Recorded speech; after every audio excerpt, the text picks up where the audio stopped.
신사숙녀 여러분, 놀랄 준비를 하세요. 막이 내리고 로버트 허드스턴이 경기장에 들어섭니다. 포니보이로 대중에게 사랑받은 진정 경이로운 사람이죠. 이 미래의 서커스 스타는 1895년경 미주리주에서 태어났습니다. 그는 10만 명 중 한 명에게만 발생하는 질환을 앓고 있었어요. 무릎 관절이 변형되어 무릎이 뒤로 구부러질 수 있었죠. 로버트의 경우 똑바로 서지 못하고 네 발로만 생활하고 움직일 수 있었습니다. 하지만 이러한 특성이 그가 행복한 삶을 사는 것을 막진 못했어요. 그는 또래 친구들과 함께 학교에 다녔고 하이킹을 좋아했으며 가족 농장에서 소젖을 짜고 농작물을 수확했습니다. 나중에 허드스턴은 벌목 팀스터로 취직했어요. 수레에 나무와 목재를 싣고 하루에 몇 킬로미터씩 이동했죠. 숲을 잔해와 바위로부터 손을 보호하기 위해 로버트는 작은 나무 블록에 가죽을 덧대어 사용했습니다. 이 일은 결코 쉽지 않았어요. 그는 곧 동료들 사이에서 팔과 어깨의 힘으로 유명해졌어요.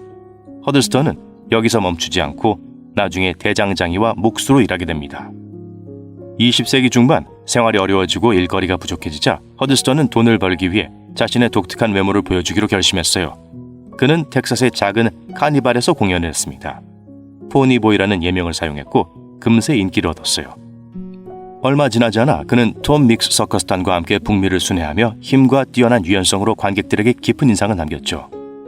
36년간의 공연 생활을 마치고 은퇴한 토니보이는 토끼를 키우고 자동차를 복원하기 시작했습니다.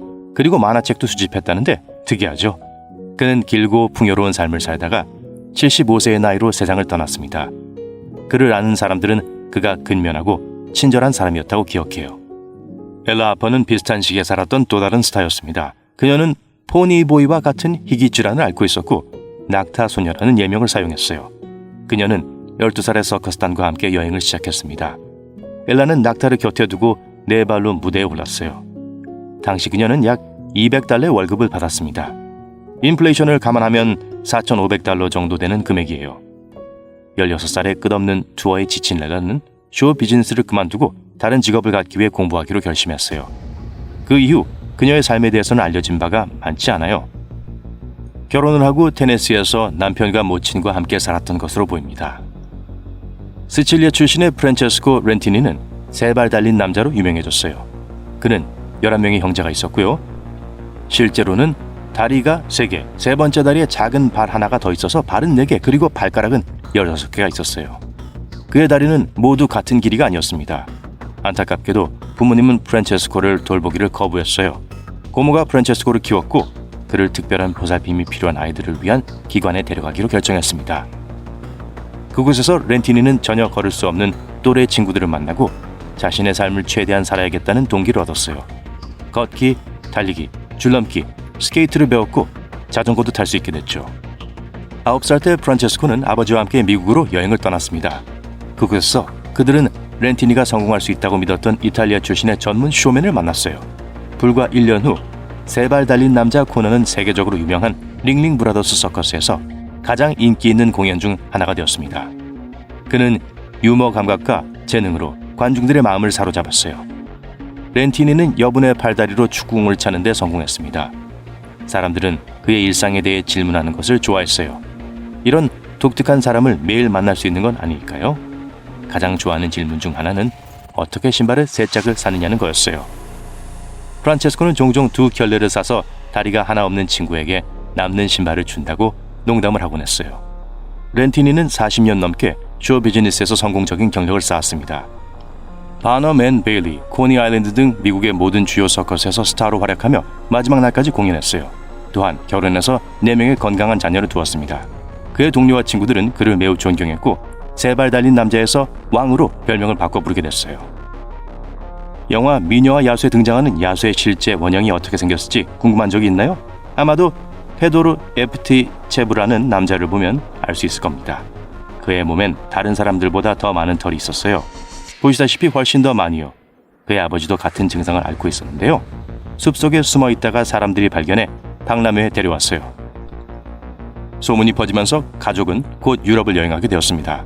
당시 페도르는 2~3살쯤이었어요. 과학자들은 이 듀오에게 큰 관심을 보였습니다. 이들의 기원에 대해 더 알고 싶어 했지만 답을 찾지 못했어요. 아버지 아드리아는 말을 거의 할 수 없었고 숲으로 도망치고 싶어 했어요. 그는 소년의 어머니인 아내가 더 이상 살아있지 않다는 것만 설명할 수 있었습니다. 하지만 페도르는 여러 언어를 배웠고 가는 곳마다 사람들을 매료시켰어요. 아버지가 세상을 떠난 후 페도르는 P.T. 바넘의 탤런트 에이전트 중 한 명을 만났습니다. 저만큼 위대한 쇼맨을 좋아했던 분이라면 누구인지 아실 거예요.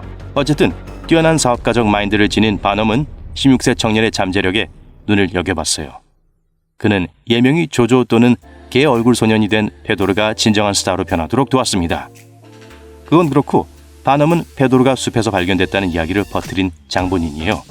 좋은 사연을 싫어하는 사람이 어디 있겠어요. 그래서 어쩌면 부분적으로만 사실일 수도 있어요. 조조는 약 15년 동안 바넘과 일했고 쇼에서 가장 높은 보수를 받는 출연자 중 한 명이었어요. 그는 3년 후 그리스에서 마지막 날이 오기 전까지 전 세계를 돌며 공연을 계속했습니다. 펭귄 아가씨로 유명해진 민용은 다리를 저었고 손가락이 융합돼 있었어요. 오리발을 신은 것처럼 보였고 심지어 평범하게 걷는 대신 뒤뚱거리며 걸어야 했습니다. 프랑스어로 귀엽다는 뜻의 민용이라는 이름을 일찍부터 갖게 된 것 같은데요. 독특한 외모만으로는 관객의 관심을 끌 수 없다고 판단한 민용은 아프리카의 이국적인 악기인 마림바 연주를 배웠습니다. 그녀는 일생 동안 2번 결혼했어요. 두 번째 남편은 개구리 소년 호피로 유명한 고개사였습니다. 두 사람은 거의 10년 동안 함께 아름다운 공연을 선보였어요. 독특한 외모가 아니라 독특한 힘으로 관중들에게 깊은 인상을 남긴 공연자들도 있습니다. 캐나다의 거인 루이스 시르는 보통 사람보다 크게 태어났어요. 12살 때 이미 나무꾼으로 일할 정도로 힘이 좋았습니다. 5년 후 그는 키가 1m 77cm, 몸무게가 104kg이 넘었고 말 한 마리를 땅에서 들어올릴 수 있는 그런 사람이었습니다.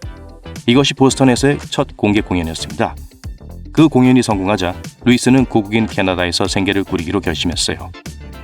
그는 곧 캥거루보다 약간 무거운 바벨을 한 손으로 들어올리며 세계에서 가장 강한 남자라는 비공식적인 타이틀을 얻었습니다. 캐나다 코더서스트는 19세기에 뛰어난 힘을 가진 사람들을 묘사하기 위해 만들어진 용어인 스트롱맨의 공식 명칭 중 하나였어요. 그들의 놀라운 능력에 대한 많은 이야기는 군중들에게 깊은 인상을 주기 위한 전설에 불과했지만 일부는 공식적으로 확인됐습니다. 여기 한 가지가 있어요. 루이스는 18명의 남자가 올라간 플랫폼으로 스쿼트를 할 수 있었습니다. 한 번은 순록보다 무거운 무게를 손가락 하나로 들어올리기도 했어요. 루돌프에게 여름 직장이 생겼네요.